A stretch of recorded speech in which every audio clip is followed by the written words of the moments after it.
आज ही Doubtnut app download करें। Doubtnut पर होगा अब आपके सभी मैथ्स, केमिस्ट्री, फिजिक्स और बायोलॉजी डाउट्स का सफाया। बस अपने क्वेश्चन की फोटो खींचो, उसे क्रॉप करो और तुरंत वीडियो सोल्यूशन पाओ। Download now. क्वेश्चन दिया है कि आयनिक यौगिकों के गुण लिखे। ठीक है, तो हमें किसके बारे में बताना, हमें आयनिक यौगिकों के बारे में बताना। ठीक है, तो आपको नाम से स्पष्ट हो रहा है कि आयनिक यौगिक क्या होता है, जो हमारे आयनों से मिलकर बना होता है। यदि मैं आयनिक यौगिकों की बात करूँ तो देखिए, जैसे क्या होता है, हमारा सोडियम क्लोराइड होता है। ठीक है, किसे किसे मिलकर बना होता है, यहाँ पे धनायन ग्रुप में तो हमारा सोडियम आयन होता है। ठीक है, और ऋणायन ग्रुप में हमारा कौन सा आयन होता है, क्लोरीन आयन होता है। ठीक है, तो इस तरह से कंपाउंड हमारा क्या होता है, आयनिक यौगिक होता है। ठीक है, तो हमें इसका 1 बाय 1 गुण बताना है। ठीक है, तो यदि मैं पहले गुण की बात करूँ इसकी भौतिक अवस्था के बारे में। ठीक है, तो भौतिक अवस्था से क्या होता है, जो आयनिक यौगिक होते हैं उनकी भौतिक अवस्था ठोस होता है। ठीक है, आप ठोस जानते हैं कि ये हमारे कठोर होते हैं और ये भंगुर प्रकृति के होते हैं। ठीक है, और यदि मैं इसके गलनांक और क्वथनांक की बात करूँ तो इनका गलनांक और क्वथनांक बहुत ही हाई होता है। क्यों होता है, क्योंकि ये इनके बीच में देखिए कौन सा बंध होता है, ये आयन होते हैं, तो आयनों के बीच में कौन सा बंध होता है, इनके बीच में आयनिक बंध होता है। ठीक है, तो इसको तोड़ने के लिए बहुत ज़्यादा एनर्जी देना पड़ता है। तो हम कह सकते हैं कि इसका जो गलनांक होता है, क्वथनांक होता है, वो बहुत ही हाई होता है। तो इसको मैं 1 बाय 1 यहाँ पे करके मैं यहाँ पे लिख दे रहा हूँ ये।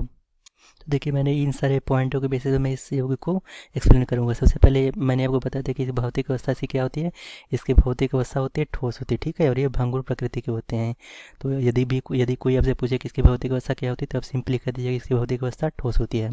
सेकंड पॉइंट हमारा इसमें गलनांक और क्वथनांक क्या होता है। ठीक है, तो हम जानते हैं कि देखिए हमारे आयनिक यौगिक है और आयनिक यौगिकों के में जो होता है हमारा आकर्षण बल, वैद्युत आकर्षण बल होता है। ठीक है, यानी कि इसको आसानी से अलग ब्रेक नहीं किया जा सकता। तो इनका जो गलनांक और क्वथनांक क्या होता है, इनका गलनांक और कितना होता है, बहुत ही उच्च होता है। ठीक है, क्योंकि इनके बीच प्रबल वैद्युत आकर्षण बल होता है। ठीक है, मैं इसको यहाँ पे लिख दे रहा हूँ, प्रबल वैद्युत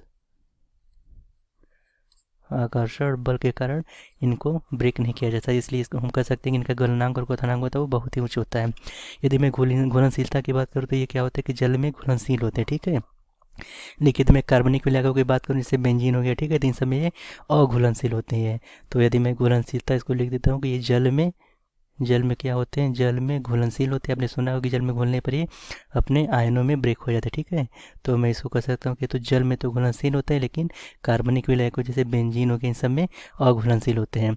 अब हम विद्युत चालकता की बात कर लेते हैं। तो यदि मैं विद्युत चालकता की बात करूँ तो ये जो आयनिक यौगिक होते हैं जल में, ये विद्युत के क्या होते हैं, सुचालक होते हैं। ठीक है, यानी कि जल में ये आयनों के प्रवाह के कारण विद्युत का चालन करते हैं। तो मैं यहाँ पे लिख देता हूँ कि जल में सुचालक, सुचालक मतलब ये चालकता शो करते हैं। ठीक है, ये सुचालक होते हैं। और यदि मैं अभिक्रिया की बात करूँ तो अभिक्रिया की दर की बात करूँ तो जलीय अवस्था में ये अभिक्रिया की दर इनकी बहुत ही तीव्र होती है।